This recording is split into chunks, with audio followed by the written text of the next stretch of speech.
Donald Trump North Korea fire and fury warning not tough enough 0057. As President Donald Trump escalated his rhetoric against North Korea tonight, suggesting he had not been tough enough when he warned the rogue regime faced fire and fury, Mr. Trump said North Korea should be very, very nervous about doing anything to the United States or its allies.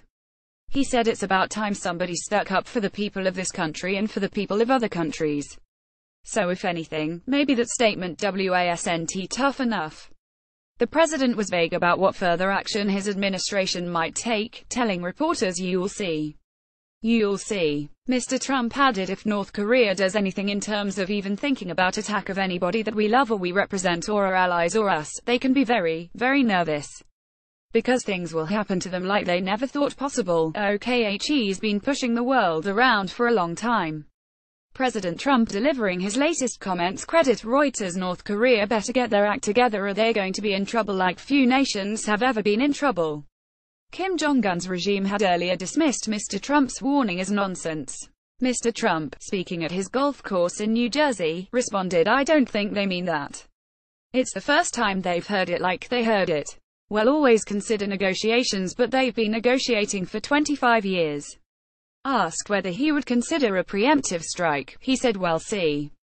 Later, Mr. Trump added he has disrespected our country greatly. He has said things that are horrific and with me he's not getting away with it. It's a whole new ballgame. Let's see what he does with Guam. He does something with Guam, it will be an event the likes of which nobody has seen before in North Korea. You'll see, and he'll see.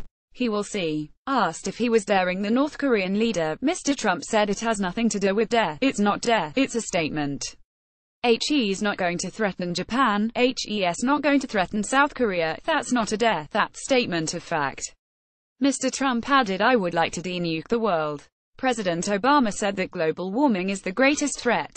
I disagree. I would like to denuke the world. I would like Russia and China and Pakistan and many other countries to get rid of them. Until such time as they do, we will be the most powerful nuclear nation in the world by far. He also increased pressure on China to act to rein in North Korea, a strategy the Trump administration has long pursued. Mr. Trump added, "I think China can do more, and I think they will." Kim Jong-un supervises missile launch 0120. Mr. Trump spoke after meeting with Vice President Mike Pence, Chief of Staff John Kelly, and National Security Advisor H.R. McMaster. His comments came hours after the U.S. sent a Navy destroyer close to an artificial island Beijing has built up in the South China Sea. China's foreign ministry said the move had violated international and Chinese law, and seriously harmed Beijing's sovereignty and security. The USS John S. McCain sailed close to Mischief Reef in the Spratly Islands. A Chinese frigate sent radio warnings at least 10 times during what the U.S. called a 6-hour freedom of navigation operation. It was the third such operation it has carried out since Mr. Trump took office. Residents of the tiny U.S. territory of Guam were warned last night they will have just 14-minute warning if missiles are fired at them from North Korea. North Korea has said it would have a plan ready by mid-August to fire 4 Hwasong-12 rockets into waters near the Pacific Island, 2,100 miles to its south. Jenna Gaymond, Guam's Homeland Security spokeswoman, said village mayors and social media would be used to spread warnings. She added, "If you hear the sirens, tune into local media, radio, print, television for further instructions. Our office will be notified from the military and will utilize all forms of mass communication to get the message out to the public."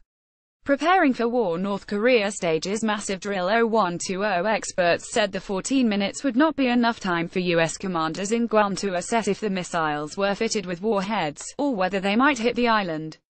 The U.S. military would therefore probably try to shoot them down using its Terminal High Altitude Area Defense THAAD system, deployed to Guam in 2013, which would then risk a further escalation of the crisis. "We would not want to take a chance to allow them to hit," said David Maxwell, Associate Director of Georgetown University's Center for Security Studies in Washington. In announcing its plan, North Korea said, if approved by leader Kim Jong-un, the missiles would land 30 kilometers or 40 kilometers off Guam, just outside U.S. territorial waters. In Japan, experts expressed concerns over whether it had the technology to intercept North Korean missiles passing overhead on the way to Guam. nuclear weapons. Who has what? 0107 as bellicose rhetoric continued, stock markets around the world fell.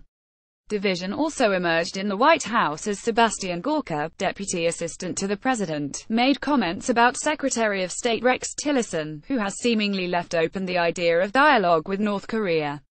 Mr. Gorka told the BBC's Today program, "You should listen to the president.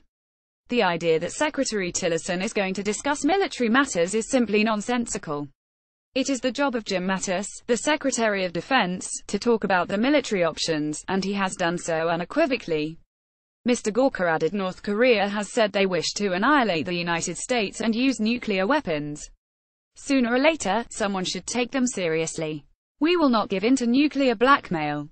Mr. Gorka told Fox News, "This nation, this White House, this president will no longer put up with appeasement.